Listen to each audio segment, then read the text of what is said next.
내가 지금까지 오픈병원에서 봤던 최고 오버 스펙들이 어떻게 되는지 알아?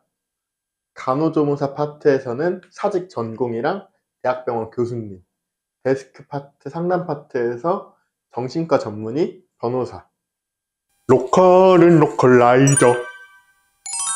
대학병원 교수님이랑 정신과 전문의 같은 경우에는 사모님이었고, 변호사님 같은 경우에는 동생이었고, 사직 전공의 같은 경우에는 사촌분이셨어. 거의 뭐 병원이 아니라 집안 총출동이네. 그렇지. 이게 오픈병원 같은 경우에는 인력 이탈이 잦고 그 인력 이탈에 대한 리스크가 워낙 크잖아.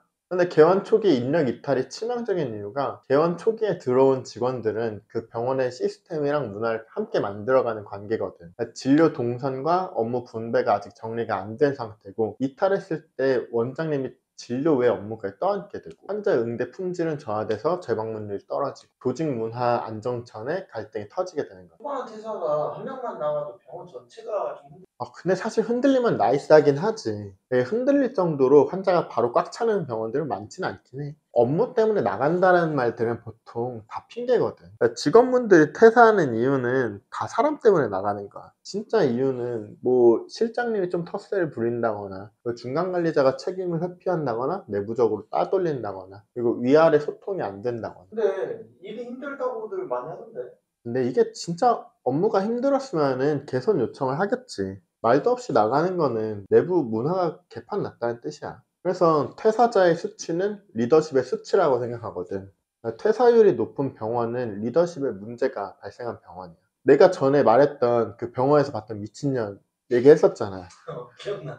실장 한 명 때문에 2달 동안 10명이 퇴사를 했었어. 그 실장 퇴사하고 3명이 돌아오고 병원 좀 빠르게 안정됐다고 했었잖아. 근데 결국 문제는 사람보다 문화, 그런 문화네. 그치. 조직 문화는 병원의 생존에 대한 문제야. 그 로컬 의원 같은 경우에는 구조상 인력이 적고 한 명이 퇴사하게 되면은 팀 전체 분위기가 좀 흐려질 수도 있거든. 그래서 인사 전략을 짜려고 하면은 실질적으로 제일 중요한 게 중간관리자 잘 뽑아야 돼. 그러니까 역량 없는 실장 하나가 병원 통으로 말아먹거든. 병원 일이라는 게 다 감정 노동이잖아. 그거 좀 케어할 수 있는 채널이 확보돼야 되고, 퇴사 면담은 무조건 진행이 돼야 돼. 그래야지 아무리 얘기 안 하려고 하더라도 나가는 진짜 이유는 들어야지, 그래야지 개선을 할 수 있거든. 그래서 조직 문화 설계가 채용보다 우선하게 돼야 돼. 왜냐면은 조직 문화가 갖춰지지 않은 상태에서, 배 자체도 갖춰지지 않은 데서 사람부터 태우다 보면은 배가 멀쩡히 떠있기가 되게 어려워. 그럼 진짜 채용보다는 중요한 게 유지라는 말이네.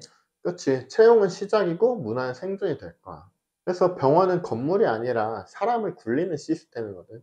개원 초기에 인사는 브랜딩을 설계하는 단계랑 같은 거야. 회사율이 높은 병원은 인사 전략이 아니라 문화가 문제인 거고, 병원은 건물이 아니라 사람이 굴러가기 때문에 첫 번째 조건은 함께 일할 수 있는 대상자라는 건지 제일 조심히 봐야지. 개원하면서 진짜 신경 써야 할 거는 인력보다 문화라고 정리하면 될까? 그치, 좋은 문화가 있는 병원은 좋은 인력도 따라오니까. 이 문제가 좀 고민되시면은 로컬라이저로 연락 주십시오. 로컬 전문가 로컬라이저입니다.